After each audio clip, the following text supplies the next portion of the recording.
a little bit of a rant for you. So, after about 60 years studying astrology, I'm going to allow myself just a little bit of a rant here. So, you got to forgive me for this. A line that I penned back in the 1960s was, quote, to fail ignorance by a meter or a foot, end quote. Or as Aleister Crowley put it, to snatch at a gnat and swallow a camel. I'm afraid that this problem has infected modern astrology throughout most of the 20th century, not to mention the last 500 years. And it continues on today, so you get the idea. To miss the entire, even getting in the ballpark, by focusing too close and counting nits and not broadening our general view. Astrologers continue to do this just all the time. Since I'm now old, I'm going to be 80, I have pretty much given up trying to communicate to my fellow astrologers on this issue because astrologers, just all of us, including me, like to transmit more than they like to receive. They'd rather talk than listen. And as I like to joke with myself, I've yet to find a single student of astrology that I feel understands the general gist of how I approach astrology, at least enough for me to have a real discussion with them. Sure, some of them have considered what I have to say, but I haven't been turned around by it or been able to alter how they see their situation. Well, maybe there's a few that have some inkling or have some ideas that I could talk to, but I'm seriously considering opening up a small streaming group of interested astrologers so that we could just discuss. Now's a good time to do it. Anyway, I take this non-understanding as a failing on my part, not just theirs. Obviously, I'm unable to communicate it properly. However, after 500 years, you would think that the idea that everything does not revolve around us would dawn on astrologers. But for the most part, it just hasn't. While astrologers are nearsighted, it's like to argue, they like to argue about orbs and seconds of a degree of arc and all this fine stuff. At the same time, they ignore and thus can't see the whole landscape of the world surrounding them that we're all living in. For example, like noticing psychologically the sun in the sky. My first Dharma teacher was a traveling Rosicrucian initiator named Andrew McIver, and he used to say to me, using the analogy of a circus, "Michael, if you spend all of your time in the sideshow, the main tent will be gone," end quote. And there's the old proverb, in the valley of the blind, the one-eyed man is king. Now, in my opinion, that's perhaps flattering for astrologers to consider, but a poor substitute for seeing with both our eyes, seeing clearly. And as I mentioned earlier, and something we really need to look at is that Copernicus, who was an astronomer and astrologer some 500 years ago, clearly pointed out to those of us, or those who at the time could see, that everything does not revolve around us, and that the sun does not orbit the earth, but vice versa. The earth revolves around or orbits the sun. Of course, astronomers, who at that time were astrologers too, they got the big pictures. Astronomers did, and they walked away from those times with two charts.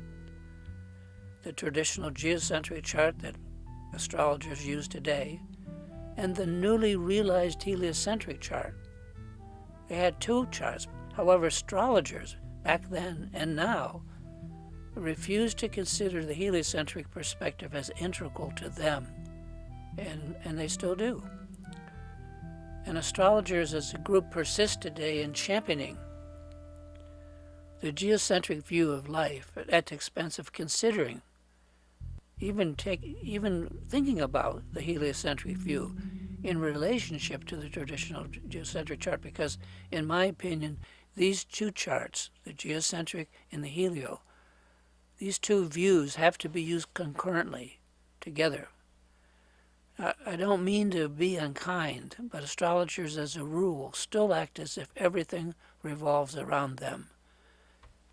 But the result is that society does not care much for them or their point of view, at least not enough to elevate them to a career status, say, of the astronomer. I mean, astronomy and botany are the two oldest academic disciplines. Yet astrology today remains a fringe group. Years ago, back in the early 1970s, when I had no money, I went to the local bank and tried to take out a loan to buy my first programmable calculator. This was before home computers even existed. And I was ignorant enough, when asked by the bank loan person what I did for a living, to proudly say that I was an astrologer. And the loan clerk took out a list of professions and noted to me that being an astrologer was listed right above that of being a migrant worker. Loan was denied. Now, astrology is said to be cultural astronomy, but it's not helpful to put the cart before the horse. Astrology depends on astronomy totally, and not vice versa. And to me, or so it seems, astrologers are blinded by the sun, unable to realize that all life for us comes from the sun, and so on.